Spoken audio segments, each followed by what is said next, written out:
जय माँ दुर्गा। माँ दुर्गा आपणकर समस्त मनस्कामना को पूर्ण करंतु, आपण मानंकु सदा सुखी रखंतु। पवित्र दुर्गा पूजा उपलक्षे आपण माने समस्त को हार्दिक शुभेच्छा एवं शुभकामना। बंधुगण, नवरात्रि रे बा दुर्गा पूजा पिंधि दियंतु निजर गलारे एही गछर चेर को। भाग्य आपणकर साथ देव एवं आपण बनिजिबे कोटिपति। जो क्षेत्र को भी जीवे सेठारे आपणकु सफलता निश्चिंत मिलिब।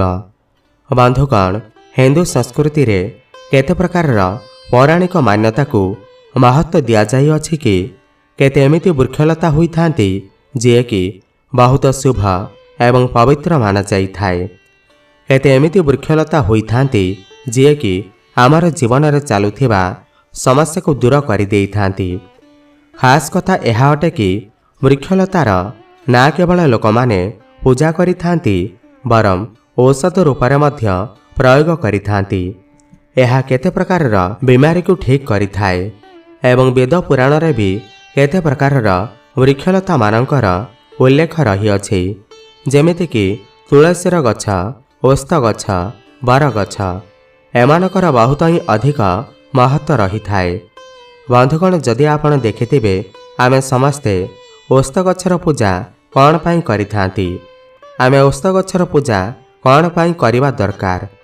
बट सावित्री जो माने व्रत रखि थांती, माँ भौणी माने ओस्त गछर पूजा कौन पाई करि थांती। काहेकि ना वृक्षलतार किछि एमिति अलौकिक चमत्कारी शक्ति रही थाए जार प्रभाव रे कम समय रे आपणकु भल परिणाम देखिबा को मिली थाए। तो आज मैं आपणकु नवरात्रि समय रे ताबिज रे भरिकी पिंधिदेबे एही गछर चेरकू। देखिबे खूब शीघ्र आपणकर भाग्यर ताला खोलीजिब, आपणकर समस्त मनस्कामना पूर्ण होइजिब। तो यह पूर्वरु एही भिडियोटी को लाइक करी कमेंट बॉक्स रे जय माँ दुर्गा अवश्य लिखि दियंतु। देखंतु, एही जो नवरात्रिर समय होई थाए, एही समय मध्यरे नव दुर्गांक आशीर्वाद प्राप्त करिवार सबुठु भल समय माना जाई थाए। जो व्यक्ति सिद्धि प्राप्त करने को चाहते, शुभ एवं लाभ को प्राप्त करने को चाहते, धन धान्यर कामना थाउ, समृद्धि पाइबा को चाहते, आरोग्यर प्राप्ति करने को चाहते, जदि आपण चाहते आपणकर जीवनरू दुर्भाग्य दूर हो जाऊ, आपण को भल भाग्यर प्राप्ति हेउ, आपण को मान सम्मान प्राप्ति हेउ, तो आपण आज भिडियोटी को शेष पर्यंत निश्चय देखंतु। आज मैं आपणकु नवरात्रि समय रे धारण करा जाउथिबा 5टी चेर विषय रे कहिबी। 5टी चेर मध्यरु जेकोसी भी गोटिए चेर अवश्य धारण करिवे, आपणकर समस्त मनस्कामना पूर्ण हेबा। वृक्षलता मध्यरे बहुत बेसी चमत्कारी शक्ति रही थाए। आपण मानंतु अबा न मानंतु, आमे जीवन काल रे केते सबु वृक्षलता को प्रयोग करी केते सबु जटिल जटिल रोग को ठीक करि थाउ।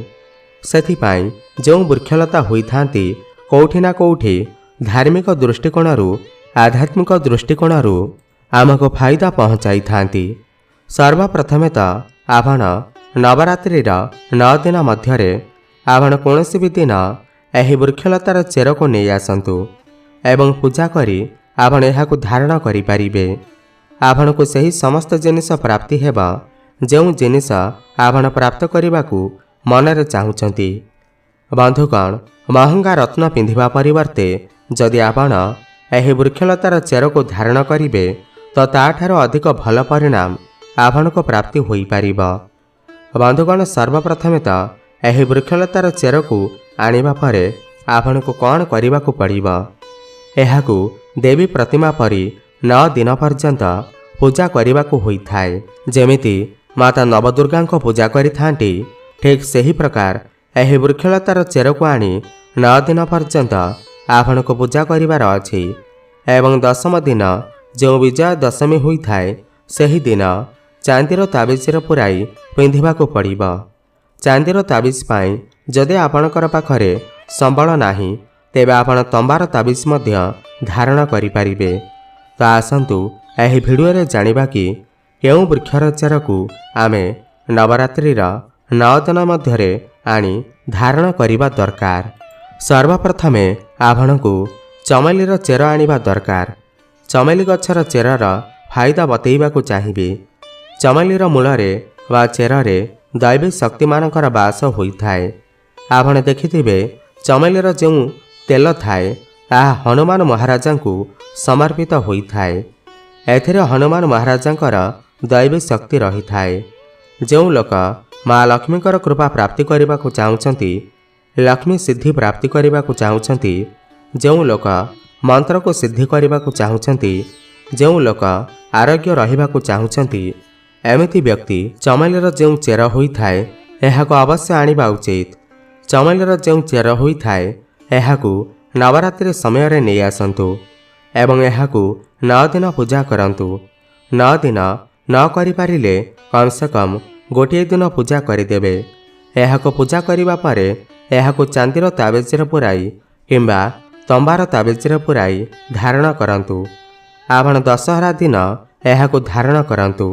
ଏହାଦ୍ୱାରା ଦୈବୀ ଶକ୍ତିର ପ୍ରାପ୍ତି ହୋଇଥାଏ, ଅଲୌକିକ ଶକ୍ତିର ପ୍ରାପ୍ତି ହୋଇଥାଏ, ହନୁମାନ ମହାରାଜାଙ୍କର କୃପା ବର୍ଷିଥାଏ, ଆପଣ ସର୍ବଦା ନିରୋଗ ରହିଥାନ୍ତି। ଦ୍ୱିତୀୟରେ ଅପମାର୍ଗ ଗଛ। ଏହାକୁ କେତେ ଜାଗାରେ ଗୁଗୁଚିଆ ନାମରେ ମଧ୍ୟ ଜଣାଯାଇଥାଏ। ଆପଣଙ୍କ ଏରିଆରେ ଏହାକୁ କେଉଁ ନାମରେ ଜଣାଯାଏ ଆମକୁ ନିଶ୍ଚୟ କମେଣ୍ଟ କରି ଜଣାଇବେ। ଏହାକୁ ଅପମାର୍ଗ କ'ଣ ପାଇଁ କୁହାଯାଏ ନା ଏହାର ଯେଉଁ ବୀଜ ହୋଇଥାଏ ଏହା ଓଲଟା ରହିଥାନ୍ତି, ଏଥିପାଇଁ ଏହାକୁ ଅପମାର୍ଗ କହିଥାନ୍ତି। ଅର୍ଥାତ୍ ଏହା ଦୁନିଆଠୁ ଓଲଟା ଚାଲିଥାଏ। ଅପମାର୍ଗର ସନ୍ଥ ମହାତ୍ମା ଲୋକ ସବୁଠୁ ଅଧିକ ପ୍ରୟୋଗ କରିଥାନ୍ତି। ଅପମାର୍ଗ ଯେଉଁ ହୋଇଥାଏ ଏହାର ବୀଜର କ୍ଷୀରି ବନେଇକି ଖାଇବା ଦ୍ୱାରା 30 ଦିନ ପର୍ଯ୍ୟନ୍ତ ଭୋକ ଲାଗିନଥାଏ। ସେଥିପାଇଁ ଏହାକୁ ସନ୍ଥ ମହାତ୍ମାମାନେ ଏହାର ବୀଜର କ୍ଷୀରି ବନେଇକି ଖାଇଥାନ୍ତି ଏବଂ ଅଧିକ ସମୟ ପର୍ଯ୍ୟନ୍ତ ସାଧନା କରିଥାନ୍ତି। ଏହାକୁ କେବେ ପିନ୍ଧିବା ଦରକାର, କେମିତି ଧାରଣ କରିବା ଦରକାର? ନବରାତ୍ରି ସମୟରେ ଦଶମୀ ତିଥିରେ ଆପଣ ଏହାକୁ ଧାରଣ କରିପାରିବେ। ଏହାକୁ ଧାରଣ କରିବା ପରେ ଏହା ଶତ୍ରୁମାନଙ୍କର ନାଶ କରିଥାଏ। ଏକ ଖାସ୍ କଥା, ଯେଉଁ ଲୋକ ବଶୀକରଣ ପ୍ରାପ୍ତି କରିବାକୁ ଚାହୁଁଛନ୍ତି ଏ ସମସ୍ତ ଲୋକ ତାଙ୍କୁ ଦେଖିକି ସମୋହିତ ହୋଇଯାଆନ୍ତୁ, କେବଳ ତାଙ୍କର ହିଁ କଥା ମାନନ୍ତୁ।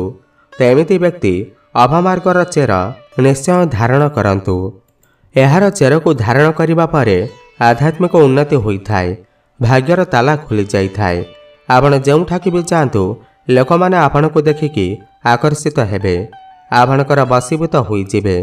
ଏହାକୁ ଅବଶ୍ୟ ଧାରଣ କରନ୍ତୁ। ଏହାକୁ ପିନ୍ଧିବା ପରେ ଯେଉଁ ନବଗ୍ରହଙ୍କର ପୀଡ଼ା ହୋଇଥାଏ ତାହା ତତ୍କାଳ ଦୂର ହୋଇଯାଇଥାଏ, ଯେମିତିକି ଶନି ପୀଡ଼ା, ରାହୁକେତୁ ଦଶା। ତୃତୀୟରେ ବରଗଛର ଜଟା। ଏହା ଭାଗ୍ୟର ତାଲା ଖୋଲିଥାଏ, ରାତାରାତି ଆପଣଙ୍କର ଭାଗ୍ୟକୁ ଚମକେଇଥାଏ। ବରଗଛର ଯେଉଁ ଜଟା ଥାଏ ଆଧ୍ୟାତ୍ମିକ ଦୃଷ୍ଟିରୁ ଏହାକୁ ବହୁତ ହିଁ ପବିତ୍ର ମାନାଯାଇଥାଏ ଏବଂ ଆମର ହିନ୍ଦୁ ଧର୍ମରେ ବରଗଛକୁ ଦେବବୃକ୍ଷ ମାନାଯାଇଥାଏ।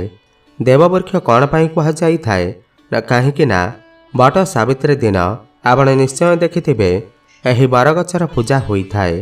ଯେଉଁ ବରଗଛ ଥାଏ ସେଥିରେ ସମସ୍ତ ଦେବୀ ଦେବତାଙ୍କର ଶକ୍ତି ସମାହିତ ହୋଇଥାଏ। ବରଗଛରେ ପିତୃପୁରୁଷଙ୍କର ବି ବାସ ହୋଇଥାଏ। ବରଗଛକୁ ଭଗବାନ ଶଙ୍କରଙ୍କ ସ୍ୱରୂପ ମାନାଯାଏ। ତ ଆପଣ ଯଦି ଆପଣଙ୍କର ଭାଗ୍ୟକୁ ଚମକେଇବାକୁ ଚାହୁଁଛନ୍ତି, ଆଧ୍ୟାତ୍ମିକ ଉନ୍ନତି କରିବାକୁ ଚାହୁଁଛନ୍ତି, ତ ନବରାତ୍ରିରେ 9 ଦିନ ପୂଜା କରିବା ପରେ ବରଗଛର ଜଟା ଅବଶ୍ୟ ଧାରଣ କରିବେ। ବରଗଛର ଜଟା ଧାରଣ କରିବା ପରେ ଆପଣଙ୍କୁ 20ରୁ 25ଟି ଚମତ୍କାରୀ ଫାଇଦା ମିଳିଥାଏ, ଯାହାକି ମୁଁ ଆପଣଙ୍କୁ ଆଗାମୀ ଭିଡ଼ିଓରେ ବତେଇବି। ଚତୁର୍ଥରେ ଧଳା ଅରଖ ଗଛର ଚେର। ଧଳା ଅରଖ ଗଛକୁ ଭଗବାନ ଗଣେଶଙ୍କ ସ୍ୱରୂପ ମାନାଯାଏ। ଯେଉଁ 11.5 ବର୍ଷର ପୁରୁଣା ଧଳା ଅରଖ ଗଛର ମୂଳ ହୋଇଥାଏ ତାହା ଭଗବାନ ଗଣେଶଙ୍କ ଶୁଣ୍ଢର ଆକୃତି ନେଇଯାଇଥାଏ। ଭଗବାନ ଗଣେଶଙ୍କୁ ରିଦ୍ଧି ସିଦ୍ଧି ଶୁଭ ଲାଭର ସ୍ୱାମୀ କୁହାଯାଏ। ତ ଯଦି ଆପଣ ରିଦ୍ଧି ସିଦ୍ଧି ଶୁଭ ଲାଭ ଧନ ବୈଭବ ପ୍ରାପ୍ତି କରିବାକୁ ଚାହୁଁଛନ୍ତି, ତ ଅରଖ ଗଛର ଚେର ନବରାତ୍ରିରେ ନେଇ ଆସନ୍ତୁ। ଏହାକୁ ନବରାତ୍ରିରେ 2 ଦିନ ପୂଜା କରିଦେବେ। ଏହାପରେ ଦଶମୀ ତିଥିରେ ଧାରଣ କରିପାରିବେ। ଏହାଦ୍ୱାରା ଆପଣଙ୍କୁ ବହୁତ ବେଶୀ ଲାଭ ପ୍ରାପ୍ତି ହୋଇଥାଏ। ଅରଖ ଗଛକୁ ଭଗବାନ ଗଣେଶଙ୍କ ସ୍ୱରୂପ କୁହାଯାଏ ଏବଂ ଅରଖ ଚେର ଧାରଣ କରିବା ପରେ ନବଗ୍ରହଙ୍କର ପୀଡ଼ା ଦୂର ହୋଇଥାଏ।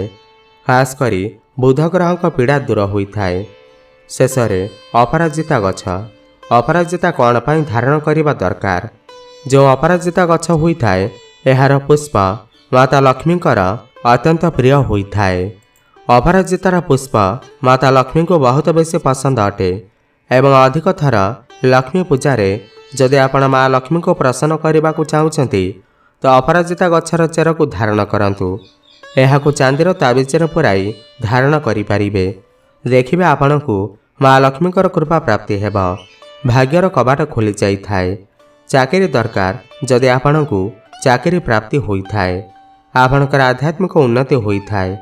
ମାନନ୍ତୁ ଅବା ନ ମାନନ୍ତୁ, ଧର୍ମ ନିଜ ଜାଗାରେ ଅଛି। ଜଡ଼ିବୁଟିର ଶକ୍ତି ନିଜ ଜାଗାରେ ଅଛି। ଆପଣ ମାନନ୍ତୁ ଅବା ନ ମାନନ୍ତୁ, ଜଡ଼ିବୁଟିର ଶକ୍ତି ତା'ର ଅଲଗା ମହତ୍ଵ ରହିଥାଏ। ମଣିଷର ବିଶ୍ୱାସ ରଖିବା ବହୁତ ଜରୁରୀ ହୋଇଥାଏ। ଯେଉଁ ଲୋକ ମାନିଥାନ୍ତି ସେମାନଙ୍କ ପାଇଁ ଭଗବାନ ଅଛନ୍ତି। ଯେଉଁ ଲୋକ ମାନନ୍ତି ନାହିଁ ତ ପଥର ଭାବିଥାନ୍ତି। ମାନେ କି ଭଗବାନ ଆପଣଙ୍କ ସାମ୍ନାରେ ବି ଛିଡ଼ା ହୋଇପଡ଼ିଲେ ବି ତଥାପି ବି ପଥର ତୁଲ୍ୟ ଅଟନ୍ତି। ଯଦି ଆପଣ ଭଗବାନଙ୍କୁ ମାନିଥାନ୍ତି ତ ପଥର ବି ଆପଣଙ୍କ ପାଇଁ ଭଗବାନ ଯେମିତି ପୂଜନୀୟ ହୋଇଯାଇଥାଏ। ମୁଁ ଆପଣଙ୍କୁ ଯେତେ ବି ଜଡ଼ିବୁଟି ବିଷୟରେ କହିଲି, ଯଦି ଆପଣଙ୍କର ବିଶ୍ୱାସ ଅଛି ତେବେ ଯାଇ ଏହା ଆପଣଙ୍କୁ ଭଲ ପରିଣାମ ଦେବ। ତ ଆପଣଙ୍କର ଭାଗ୍ୟ ପରିବର୍ତ୍ତନ କରିବା ପାଇଁ, ଆପଣଙ୍କର ଆଧ୍ୟାତ୍ମିକ ଉନ୍ନତି କରିବା ପାଇଁ ଏହି ଚେର ଅବଶ୍ୟ ଧାରଣ କରନ୍ତୁ। ସର୍ବଦା ଆପଣଙ୍କୁ ସୁରକ୍ଷା ପ୍ରଦାନ କରିବ ଏହି ଚେର ଏବଂ ସର୍ବଦା ଆପଣଙ୍କର ସାଥ ଦେବ। ଆପଣଙ୍କୁ ଯଦି ଏହି ଭିଡ଼ିଓଟି ଭଲ ଲାଗିଥାଏ ତାହେଲେ ତଳେ ଥିବା ଆମ କମେଣ୍ଟ ବକ୍ସରେ ଜୟ ମା ଦୁର୍ଗା, ଜୟ ମା ଲକ୍ଷ୍ମୀ ଅବଶ୍ୟ ଲେଖିଦିଅନ୍ତୁ ଏବଂ ଭିଡ଼ିଓକୁ ଗୋଟେ ଲାଇକ୍ କରିଦିଅନ୍ତୁ। ଧନ୍ୟବାଦ।